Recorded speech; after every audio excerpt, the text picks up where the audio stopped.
Hi, everyone, and welcome to today's episode of the Positive Proof Podcast. I'm your host, Parmis, and I'm so glad that you're here. If you want to listen to more episodes like this one on self-improvement, mindset, and wellness, go ahead and hit that follow button to join the family. Before I get into today's episode, I just want to ask you guys for a quick and kind favor, and that is if you haven't yet left a review, I would absolutely appreciate if you could do so. It helps so much to build this podcast and help it grow so that we can increase the positive impact we make and just overall make it a bigger community. Also, if you are looking for daily motivation, follow me on Instagram at Positive Proof Podcast, where I post behind the scenes content and daily quotes that serve as sweet daily reminders.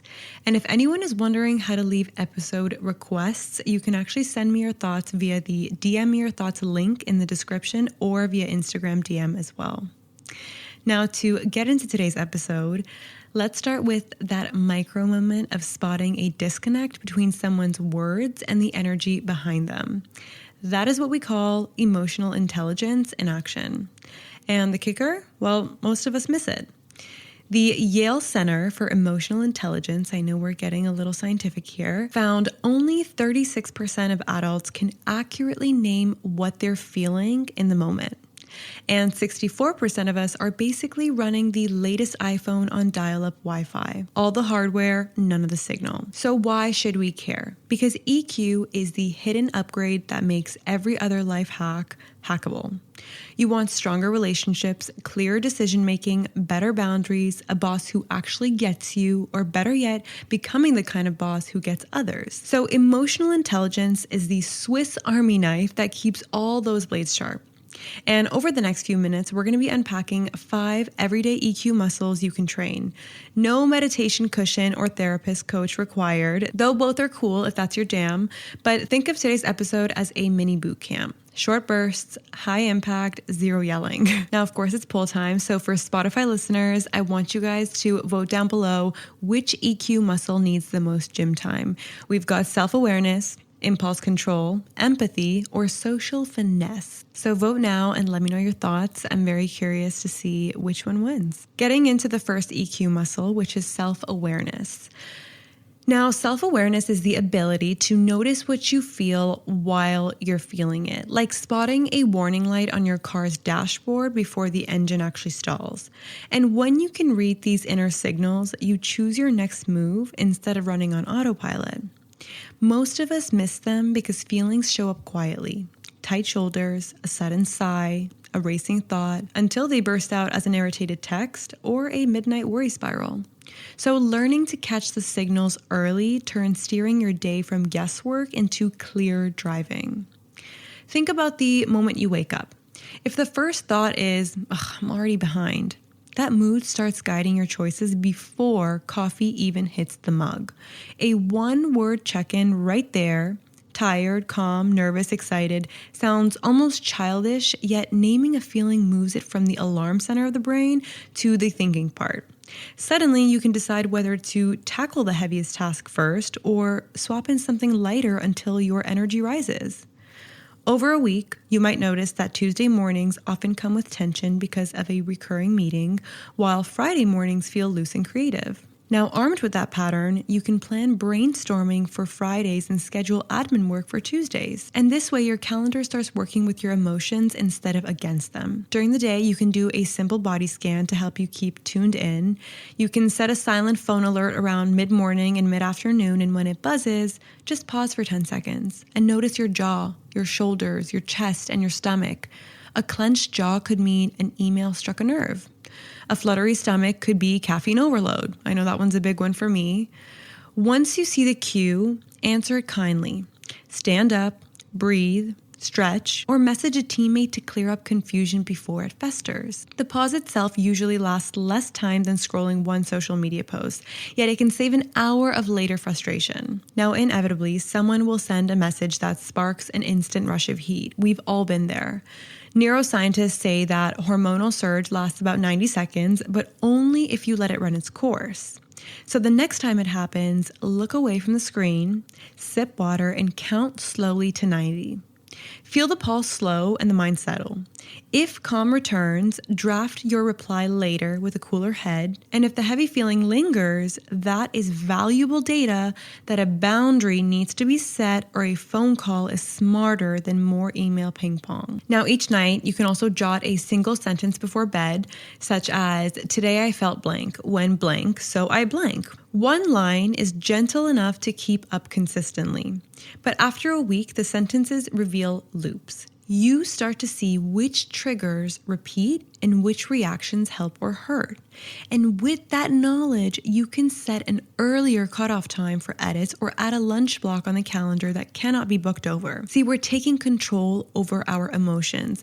We're not avoiding them. We're feeling them, and then we're taking actions based on them so they work in our favor. People often worry that talking about feelings will look weak.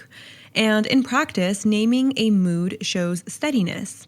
For example, saying, I'm getting tense. Can we pause for a minute so I can think? In a meeting shows you are in control of yourself and respectful of the group's time.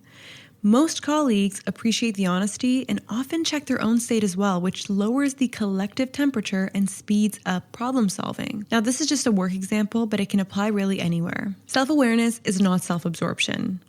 It is preventative care for your mind and relationships. And when you know you are close to empty, you refuel before stalling.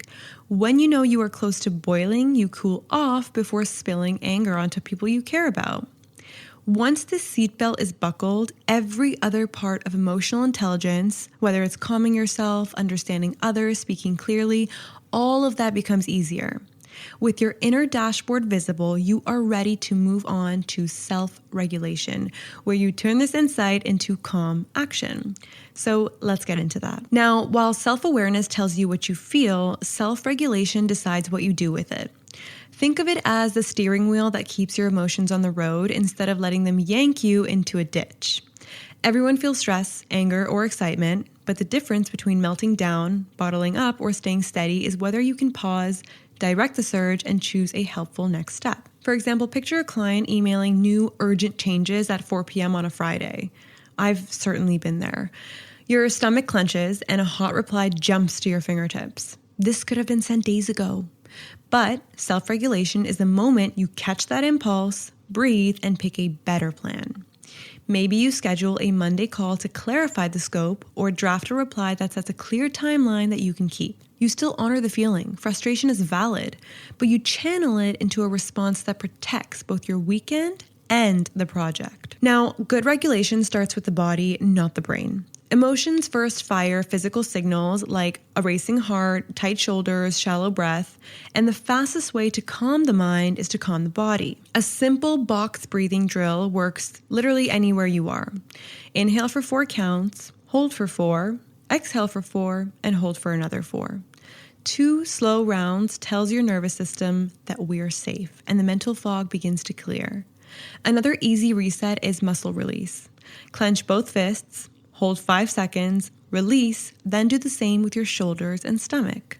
When the muscles relax, the emotion dial usually drops a notch. Next comes reframing, which is the mental trick of seeing the same event through a steadier lens. Instead of labeling that late client email disrespect, you might relabel it poor planning on their end.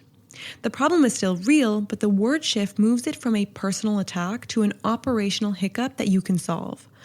Reframing is not pretending everything is fine. It is choosing language that keeps the door open for solutions, and this can be so beneficial with every problem. Now, boundaries are the long-term gear of self-regulation, and a boundary is a rule you set in advance to protect your time, energy, or values. It could be no projects Slack notifications after 7 p.m., or I do edits within 1 round, then charge extra. Clear boundaries reduce the number of emotional fires you need to put out because people know your limits before they cross them. And if you struggle to uphold a boundary, write it down and share it with someone you trust. Having it in black and white makes it much easier to follow. See, sometimes feelings will still spill over even with all of this in mind. And when you sense a rant building, find a safe pressure valve. Talk it out with a friend who will listen without fanning flames, or open a voice note, vent for 2 minutes, then delete it, or even writing an unsent letter helps too. Type every raw thought, save it, walk away, and read it later when the heat has cooled. Most of the time, you will hit delete because the urge has passed, but the act of dumping the feeling kept it from leaking into your relationships. Following all this, another thing to keep in mind is that rewards matter. Your brain loves positive feedback, so give it credit each time you steer a tough feeling well, and that could be as small as saying, "Nice catch," or making a cup of tea and enjoying it without screens. Tiny rewards wire the brain to repeat the skill next time. And keep an eye on energy debt. Self-regulation drains willpower, and willpower is like phone battery. It empties faster under heavy load. So if you've spent the entire day managing crisis, expect less self-control by the evening. And a way around this is to plan buffers: a 10-minute walk before a difficult call, a snack and water before writing tricky emails, or a low stimulus break. For example, no phones or no music between meetings. These short recharges refill the battery so you do not snap at the first small annoyance. Because self-regulation does not mean being calm 24/7. It means feeling the wave and surfing it instead of wiping out. And some days you will still tumble. I mentioned this earlier. That is normal. What matters is shortening the recovery time and learning from the slip. Each time you pause, a knee-jerk reaction, you prove to yourself that emotions are signals, not commands. So try this for a week. Whenever a strong feeling hits, label it out loud in one clear sentence. For example, "I just feel overwhelmed." Then take 4 slow breaths before deciding any action. Track how often that simple pause changes what you say or type. By Friday, you will have a small collection of moments where a breath saved you a headache, and those will be proof that self-regulation is learnable, repeatable, and worth the effort. Now, intrinsic motivation is your built-in engine, the drive that comes from meaning, curiosity, or pride, and not from prize dangled in front of you. When EQ researchers talk about it, they mean the ability to light your own fire and keep it burning without constant outside applause. You know that feeling when you edit a reel for hours because the story matters to you, even if it never goes viral? That's intrinsic motivation at work. It's quieter than hype, but it outlasts every dopamine hit from likes, bonuses, or gold stars. Now, why does it belong inside emotional intelligence? Because emotions either fuel or stall effort. And if a task connects to your values, you feel energy, but if it clashes, you feel drag. A self-motivated person spots those signals early, then shapes the work to keep the fuel lines open. Without that awareness, you run on external rewards alone, and the minute those rewards dry up, like no promotion this quarter or no client praise, you hit burnout. So start by naming your why in plain words. Pick one project on your plate and ask, what deeper value does this serve? Maybe writing weekly blog posts isn't just content churn, it's your way of teaching job seekers skills you wish someone had taught you. Once you phrase the value, write it on a sticky note and stick it where you see it before you begin. I know we're getting scientific here again, but neuroscience shows that reminding yourself of purpose activates the brain's reward system, making the grind feel much lighter. So break goals into micro targets. Big aims like growing the podcast to 100K followers can feel abstract and very stressful. But micro targets, such as outline 1 episode intro before lunch, creates tiny wins that feed motivation all day. And each micro win releases a puff of dopamine, which your brain files as evidence that effort pays off. And then stack enough evidence and momentum builds itself. You no longer need a pep talk playlist just to open your laptop. Now, what you can do is you can also pair tasks you avoid with tasks that you enjoy, a trick called temptation bundling. If a task feels dull but you love matcha lattes, only allow yourself that cafe visit while doing that dreaded task. Your brain starts associating the boring task with a pleasant ritual, smoothing the resistance. Makes sense, right? Over time, the task itself, it might start to feel neutral or even positive. So try this out and let me know how it works for you, because for me, it's been an absolute game changer. Another thing is to protect peak energy hours. Most people have a 2 to 4 hour window where focus feels almost effortless, kind of like a flow state. Often it's mid-morning or late evening, depends on the person, but I want you to use self-awareness data to spot yours. Then guard it like VIP seating, okay? You need to silence notifications, block meetings, and dive into the hardest creative work you ever had. Let's take a quick break. Hey, Pod Friends. Jen from the Halfway to Dead podcast here. Quick break for some real talk. Midlife is freaking hard, am I right? Are you ready to ditch the BS, flip the script, and finish this life strong? Of course you are. Join me to listen to real conversations that don't shy away from the hard, messy stuff. And yeah, we get a little woo-woo along the way. Let's hit the road on this midlife spiritual journey together. Halfway to Dead, served up with humor and heart. Listen now wherever you get your podcasts. Finishing a deep focus block in your high energy zone floods the brain with a stronger reward signal than slogging through it at 4 p.m. when your battery's already red. This is also really important if you want to manage your time better and be more productive. Another thing is practice self-compassion, not self-cheerleading. I know a lot of people appreciate the tough love approach, but research actually shows that talking to yourself like a strict coach lowers motivation after setbacks, while talking like a caring mentor lifts it. When a project flops, replace "I'm terrible at this" with "that didn't land. What can I tweak next time?" The kinder tone keeps the nervous system cool, so curiosity actually survives and efforts rebound much faster. Now, if you have a goal in mind, I want you to set process goals in addition to outcome goals. You can't fully control downloads, views, or sales, but you can control daily reps. A process goal might be write 250 words for my podcast script on a daily basis for 5 days a week. Checking the box feels just as rewarding as chasing the big milestone, and momentum keeps rolling even when external results lag. And alongside this, you can also create visible progress markers as well. A simple paper tracker on the wall, for example. 1 box per workout, 1 box per whatever task it is that you have. It turns invisible effort into a growing chain, because humans hate breaking a streak, and that bias works in your favor. Every time you tick a box, you get a microburst of pride, fueling the next round. Finally, I want you to share your progress with a supportive, not competitive buddy. This one's big. Give them weekly updates in 2 sentences. What went well, what you'll do next. Knowing someone will hear your highlights keeps the pressure positive, not shaming. They can also celebrate the intrinsic milestones outsiders might miss, like you finally nailing a tricky intro hook or solving a boring formatting glitch faster than last time. And one thing to note is that intrinsic motivation is not about grinding 24/7. It's about setting up an environment where effort feels meaningful enough to sustain itself. You'll still have days off. Everyone does. But the engine restarts quicker because it runs on purpose, not applause. And when purpose powers action, your emotional state stays steadier. And self-regulation becomes easier because you're not wrestling with constant why bother fatigue. So I want you to keep your sticky note purpose visible, track the small wins, and treat the low energy days with compassion instead of criticism. Do that and the engine stays warm, ready for whatever challenge or creative spark comes next. And with your internal drive humming, you're primed to build the 4th EQ skill, empathy, where you channel that balanced energy towards truly understanding the people around you. Empathy is the ability to step into someone else's experience long enough to feel what they feel and see how that feeling shapes their words or their actions. It's not mind reading, fixing, or agreeing with everything they say. It's simply understanding their inner weather with enough accuracy that they feel seen.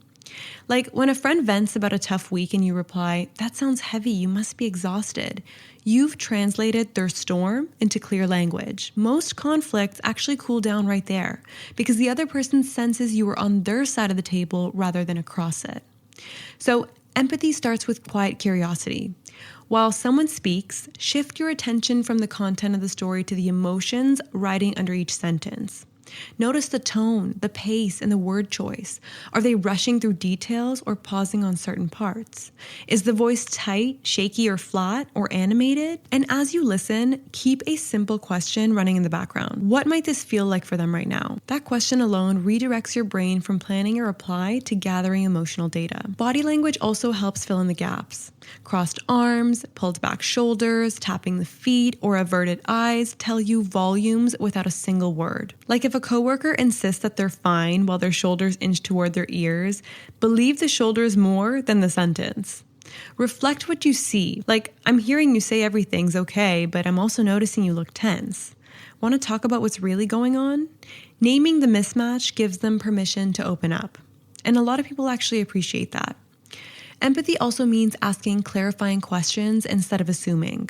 Rather than, I know exactly how you feel, try, can you tell me more about what made that meeting so frustrating? Open questions invite depth. They show respect for the other person's unique experience. Follow up with a brief summary. Repeat what they said back to them. Make sure you got everything right that they said.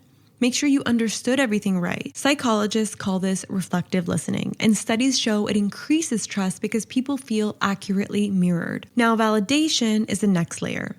Validation does not mean agreement. It means acknowledging that, given their point of view and emotional state, their reaction makes sense. A simple line like, I can understand why that upset you, diffuses defensiveness. When people feel validated, they shift from fighting to problem solving much, much faster. And even boundaries can strengthen empathy rather than weaken it. If you know where your own limits lie, you can enter someone else's world without drowning in it. Suppose a friend spirals late at night, you might say, I really want to listen and I'm here for another 15 minutes. After that, I need to rest so I can be helpful tomorrow. Clear limits keep you present, not resentful, which makes your empathy much more sustainable. Another thing you can do is perspective switching exercises to build this muscle. One quick method is the snapshot rule, where after a tense exchange, imagine you took a still photo of the other person's face at the peak of the emotion and ask yourself, if I knew nothing else, what story might this picture tell? Maybe they look embarrassed, scared, or overwhelmed rather than stubborn. This little thought game nudges your brain out of judgment mode and into exploration mode. Cultural humility is another ingredient.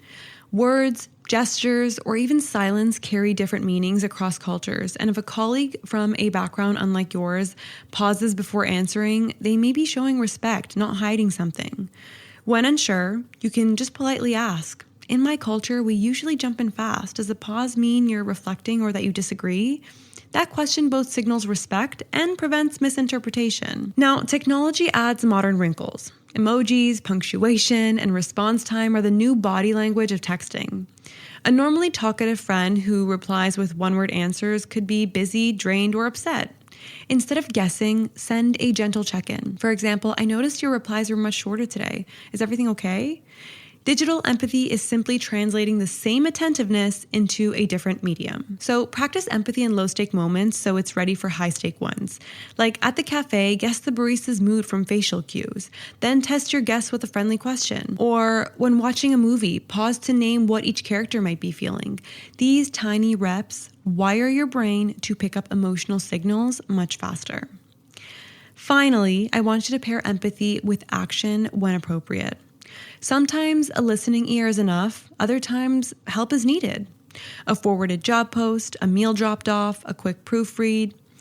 The key is to ask before acting. Would you like advice, help, or just a place to vent? Letting them choose makes your support land exactly where it's wanted. And empathy does not require grand gestures or perfect words. It really just grows from small, repeated acts of noticing, asking, and reflecting.